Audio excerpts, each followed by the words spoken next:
Hello friends, this is Ravish Kishor. You are watching Ravish Kishor English classes. आज मैं common error की volume 4 लेकर आया हूँ। आशा करते हैं कि पहले की तरह एप्रिसिएशन और प्यार मिलेगा। अगर अच्छा लगे तो लाइक, शेयर, कमेंट देकर हमें बूस्ट करें। अपने दोस्तों के बीच में, अपने टाइमलाइन पर आप मुझे हेल्प करें। यह हेल्प आपका मेरे लिए बहुमूल्य धरोहर होगा। आज का पहला question, I take great pleasure to welcome you to this institution. I हमारा सब्जेक्ट है, टेक हमारा वर्ब है, ग्रेट प्लेजर ऑब्जेक्ट है, to welcome, to plus V1 V4 V3 preposition के बाद नाउन प्रोनाउन V4 आता है। यहाँ प्रोनाउन आ रहा है। ये नाउन प्रोनाउन हमेशा ऑब्जेक्टिव केस में होता है। यहाँ ऑब्जेक्टिव केस में आ रहा है। कौन तो आई, क्या टेक, क्या टेक, ग्रेट प्लेजर काय के लिए तो टू वेलकम यू, कैसे नहीं मालूम, कहाँ टू दिस इंस्टीट्यूशन। यहाँ टू दिख रहा है, क्या पीछे का जो वर्ब है वो मूवमेंट का कोई वर्ब है? अगर मूवमेंट का कोई वर्ब होता तो यहाँ टू सही था, लेकिन यहाँ मूवमेंट का कोई वर्ब नहीं है, इसलिए इस टू को हम गलत मानेंगे। इसकी जगह हमें दूसरा किसी प्रीपोजिशन को चुनना होगा। अब यहाँ देखें तो दिस इंस्टीट्यूशन, इंस्टीट्यूशन नाउन है, ये इसके पहले एडजेक्टिव है। इंस्टीट्यूशन का पक्का कोई दायरा होगा, एक सीमित दायरा होगा, तो जहां दायरा का भाव हो वहां पे हम इन लेते हैं। यहाँ जो टू यूज किया है तो हमें चेक करने के लिए पीछे के वर्ब पर जाना चाहिए। ये वेलकम है जो मूवमेंट का वर्ब नहीं है। यहाँ टेक है, मूवमेंट का वर्ब, गतिशीलता के कोई भाव के वर्ब नहीं है, इसलिए यहाँ टू को हम गलत मानेंगे। इस टू की जगह हमें दूसरा किसी प्रीपोजिशन का यूज करना चाहिए। अब इधर देख लिए हैं, यहाँ देखना चाहिए, क्योंकि प्रीपोजिशन कभी भी यूज करना चाहिए तो पीछे चर्चा किए गए शब्द और आगे का रिलेशन को हमेशा ध्यान में रख करके यूज करते हैं। मूवमेंट का वर्ब नहीं है, इसलिए टू नहीं होगा। यहाँ कोई एक ऑर्गेनाइजेशन है जिसकी एक अपनी दायरा होगा। दायरा के लिए हमेशा इन का यूज करते हैं, इसलिए यहाँ पर इन होगा। Next question, everybody in the office has left early, haven't they. Everybody हमारा सब्जेक्ट है। इन द ऑफिस किसी पार्टिकुलर ऑफिस की बात आ रहा है, इसलिए द लगाया है। यहाँ इन इसलिए लगाया है कि इस ऑफिस का एक दायरा होगा, एक बाउंड्री लाइन तय होगी, उसी को ये कह रहा होगा, किसी बिल्डिंग का सेंस होगा, इसलिए यहाँ का इन सही है। अगला आ रहा है हैज लेफ्ट। हैज हमारा हेल्पिंग वर्ब है, लेफ्ट हमारा वर्ब है, का सब्जेक्ट हमारा एवरीबडी है। एवरीबडी में बडी सिंगुलर है। लोग कंफ्यूज करते हैं कि एवरी मतलब तो ढेर सारा है, लेकिन नहीं, एवरीबडी को हमेशा डिस्ट्रीब्यूटिव प्रोनाउन के रूप में यूज किया जाता है, जो किसी भी ग्रुप को तोड़ करके इंडिविजुअल कर देता है, इसलिए हैज लेफ्ट यहाँ पर सही है। तो कौन तो एवरीबडी इन द ऑफिस, क्या हैज लेफ्ट, क्या लेफ्ट नहीं मालूम, कैसे लेफ्ट नहीं मालूम, कहाँ लेफ्ट नहीं मालूम, कब लेफ्ट तो अर्ली, यह एडवर्ब ऑफ टाइम दिख रहा है। यहां आ रहा है हैवंट दे। कभी भी क्वेश्चन टैग में आई के लिए हेल्पिंग वर्ब नॉट प्लस आई होता है, यू के लिए भी सेम होता है, लेकिन डिस्ट्रीब्यूटिव प्रोनाउन को हमेशा दे से रिप्लेस करना चाहिए। यहाँ पर दे आ रहा है इसके लिए, क्योंकि इस ऑफिस के पूरे समुदाय की बात हो रही, इसलिए यह है यहाँ सही है, और है के कारण यहाँ हैवंट आएगा।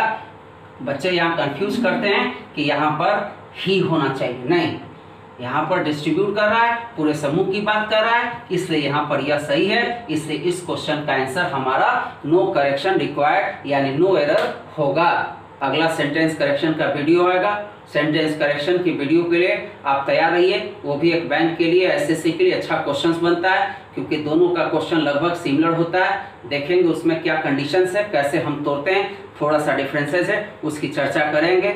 Next question, I set down opposite him and produce the packet of cigarette. I हमारा सब्जेक्ट है, सेट वर्ब है, डाउन आ रहा है, के पहले वर्ब है, वर्ब प्लस प्रीपोजिशनल एडवर्ब को फ्रेज कहते हैं।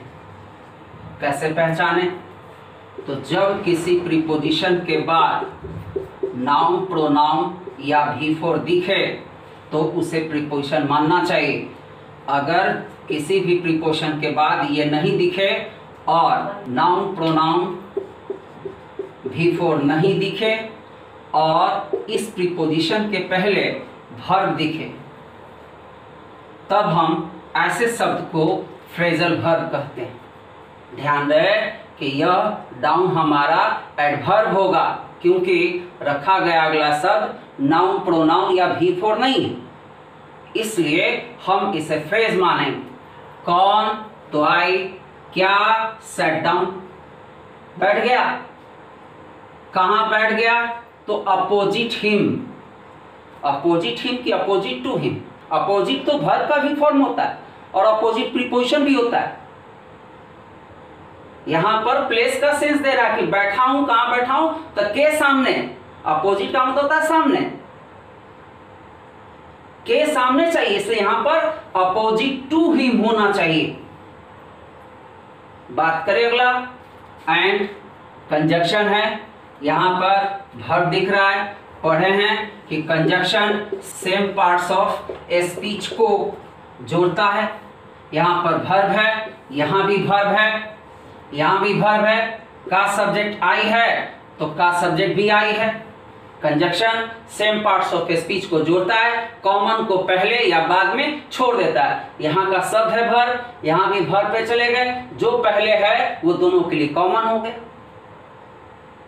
आई produced the packet of cigarettes. लोग कहेंगे वहां ऑफर्ड होना चाहिए था। पैकेट्स ऑफ सिगरेट ऑफर नहीं करते हैं जी, सिगरेट ऑफर करते हैं, पैकेट ऑफ सिगरेट्स ऑफर नहीं करते। मैंने एक सिगरेट दिया है तो वहां ऑफर्ड अ सिगरेट, यहां पर कह रहा है द पैकेट ऑफ सिगरेट्स। इसलिए इस बात का ध्यान रखना कि यहां पर अगर सिगरेट होता केवल तो हम यहाँ ऑफर्ड कहते हैं, यहाँ पैकेट्स ऑफ सिगरेट है और यहाँ हिम एक व्यक्ति है, तो एक व्यक्ति एक डब्बा थोड़ी पिएगा या हम उसको एक डब्बा थोड़ी दे देंगे। यहाँ पर प्लूरल होता तो चलता, लेकिन यहाँ पर ये नहीं आएगा। यहाँ पर अपोजिट एक प्रकार का वर्ब भी है, एडजेक्टिव भी है। जब तक हम इसको कंपाउंड नहीं बनाएंगे तब तक यह प्रीपोजिशन नहीं बनेगा। इसलिए इस क्वेश्चन का आंसर ए में अपोजिट टू हिम होगा। Next question, he is the only one of the men who are making this survey. He हमारा सब्जेक्ट है, इज हमारा वर्ब है, द ओनली वन हमारा ऑब्जेक्ट है। ओनली वन कहने से समझ में नहीं आ रहा है, इसलिए कंप्लीमेंट डाला गया वन ऑफ द मेन। लोग कहते हैं प्रीपोजिशन, हम इसको प्रीपोजिशन नहीं मानते। ऑब्जेक्ट और सब्जेक्ट के पास पूरक शब्द आते हैं, पूरा करने के लिए आते हैं, इसलिए भैया उस प्रीपोजिशन को पूरक मान लो। सबसे आसानी से आप समझ सकते हो कि यह एक पूरक है। हु आ रहा है, पढ़े हम लोग, ओनली, वन ऑफ कभी भी आए तो plural noun plus WH plus singular verb होता है। यह हमारा सिंटेक्स का रूल है। यहाँ कह रहा है हु आर, ओनली वन के कारण यहाँ आर नहीं होगा, यहाँ पर इज होना चाहिए। यह सिंटेक्स प्लस प्रोनाउन का क्वेश्चन है, इसलिए इस क्वेश्चन पर ध्यान दें कि हम इसमें देख क्या रहे हैं। तो ओनली वन, यहाँ WH आ भी रहा है, इसलिए इस आर की जगह इज आएगा, इज मेकिंग दिस सर्वे। इसलिए इस क्वेश्चन का आंसर सी होगा। Next question, this happened just exactly 5 years ago। This subject है, हैपेंड वर्ब है। क्या हैपेंड? नहीं मालूम। कैसे हैपेंड, नहीं मालूम। कब हैपेंड, तो कह रहा है जस्ट एग्जैक्टली 5 ईयर्स। ईयर्स हमारा नाउन है, के पहले 5 एडजेक्टिव है, के पहले यह एडवर्ब है, तो ये भी एक एडवर्ब है। यहां पर 2 एडवर्ब आ रहा है, ये 2 एडवर्ब में से एक का जाना तय है। अब बात करें कि जस्ट हटेगा कि एग्जैक्टली हटेगा, तो मेरा एक टेंस का वीडियो है, वहां जाकर देख लोगे कि जस्ट कभी भी यूज हो तो प्रेजेंट परफेक्ट लेना चाहिए या कंटिन्यूअस लेना चाहिए। यहां पर क्वेश्चन में वर्ब पास्ट इंडेफिनिट है जो कंट्राडिक्ट कर रहा है। एक को हटाना है, इसको बचाना है, एक को हटाना है, इसको बचाना है। ऐसे सिचुएशन में जस्ट जब भी आता है तो प्रेजेंट परफेक्ट लेता है। अब हम अगर प्रेजेंट परफेक्ट बनाएंगे तो ए और बी दोनों में हमारा एरर हो जाए। इसलिए सबसे बढ़िया है कि एग्जैक्टली को छोड़ करके जस्ट को हम डिलीट कर दें, तो हमारा यह क्वेश्चन सबसे बढ़िया से बनेगा। यानी इस क्वेश्चन का आंसर बी होगा। This happened exactly 5 years ago होना चाहिए था। जस्ट जो है यहाँ सुपरफ्लुअस का काम कर रहा है, एक्स्ट्रा वर्ड है, इस एक्स्ट्रा वर्ड को हटा देना चाहिए। Next question, the doctor advise mister Murugan that because of his severe cramps he should lay in the bed for a few days। Doctor subject है, एडवाइज्ड वर्ब है। किसको एडवाइज, तो मिस्टर मुरुगन को। यहां आ रहा है दैट और यहां आ रहा है बिकॉज ऑफ। बिकॉज हमारा कंजक्शन है और बिकॉज ऑफ हमारा प्रीपोजिशन है। ये कंजक्शन है और ये प्रीपोजिशन, दोनों को डिसाइड आगे करें। इसको चाहिए सेंटेंस और इसको चाहिए नाउन प्रोनाउन और भी फोर। आगे देखें, ऑफ आया है, फिर सीवियर क्रैम्प्स के बाद यहां ही दिख रहा है, वर्ब तो दिख नहीं रहा है। अगर यहां वर्ब दिखता तो यहां ऑफ गलत होता, लेकिन यहां पर ही आ रहा है, इसलिए हमको यहां प्रीपोजिशन सही मानना हो। आगे बढ़े तो ही सब्जेक्ट है, ही सब्जेक्ट है तो दैट को क्या माने, तो दैट को यहां कंजक्शन मानेंगे। आगे सब्जेक्ट जोड़ रहा है। आगे बात करें, शुड ले। अब बताओ, ले का मतलब होता है 2 चीज, या तो होता है थोपना या तो अंडा देना। यहां का सब्जेक्ट है ही कौन, तो मुरुगन। तो मुरुगन अंडा देंगे या थोपेंगे, तो थोपेंगे तो क्या थोपेंगे, तो बेड थोपेंगे कि बेड पर लेटेंगे। डॉक्टर ने बेड पर लेटने की सलाह दिया है या बेड को थोपने की सलाह दिया है, इसलिए यहां पर वर्ब का एरर है। इस ले की जगह लाई होना चाहिए था। लाई इन बेड का मतलब होता है लेटना, इसलिए इस क्वेश्चन का आंसर सी होगा, ले की जगह लाई होगा। Next question, we have to ensure that members fulfil the requirements. We subject है, हैव टू इंश्योर वर्ब है, हैव टू हैज टू पढ़े होगे, मार्जिनल वर्ब इसको कहते हैं, मोडाल्स का एक रूप होता है। दैट आ रहा है, दैट के बाद मेंबर्स है और मेंबर्स के बाद वर्ब आ रहा है, तो ये दैट हमारा कंजक्शन है। मेंबर्स हमारा सब्जेक्ट बन गया, फुलफिल हमारा वर्ब बन गया। यहां कह रहा हैव टू इंश्योर, करना पड़ेगा कि मेंबर्स रिक्वायरमेंट को पूरा करेंगे कि करते। यहां पर एक मोडाल्स का यूज हो रहा है, यह क्वेश्चन मोडाल्स के यूज का है। यहां पर प्रेजेंट इंडेफिनिट नहीं होगा क्योंकि यह मेंबर्स को एक रिक्वेस्ट का भाव कर रहा है कि करना पड़ेगा आपको, इसलिए आप करिए।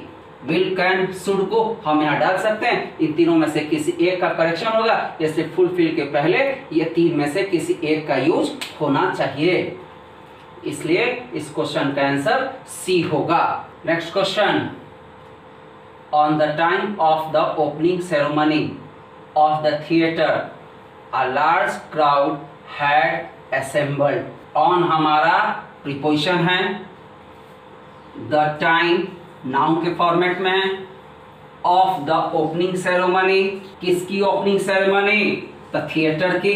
कौन, द लार्ज क्राउड, क्या, had assembled, सिंगल सेंटेंस है कि डबल? सिंगल सेंटेंस में कभी भी पास्ट परफेक्ट का यूज नहीं करना चाहिए, इसलिए यहां हैड असेंबल्ड की जगह वेयर होना चाहिए और ये एडजेक्टिव बन करके ऑब्जेक्ट हो जाएगा। वेयर असेंबल्ड होगा, हैड असेंबल्ड नहीं होगा। सिंगल सेंटेंस में पास्ट परफेक्ट का यूज नहीं करते हैं। इस क्वेश्चन का आंसर सी होगा। Next question, you had better gone now और you will be late. You हमारा सब्जेक्ट है, हैड बेटर नॉन फाइनाइट का क्वेश्चन है। Had better, would rather, rather then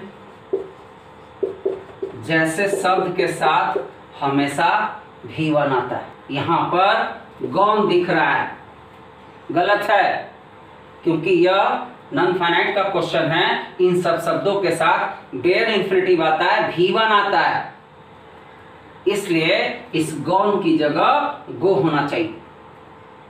बात करें कब, तो नाउ टाइम है, एडवर्ब ऑफ टाइम। और conjunction, you subject, you will be late verb, ये फिर टाइम है, इसलिए इस क्वेश्चन का आंसर गॉन की जगह गो होना चाहिए, क्योंकि इसके साथ भी वन आता है, इसलिए इसका आंसर बी होगा। व्हेन के बाद सब्जेक्ट दिख रहा है, कंजक्शन मानो, दो सेंटेंस होगा।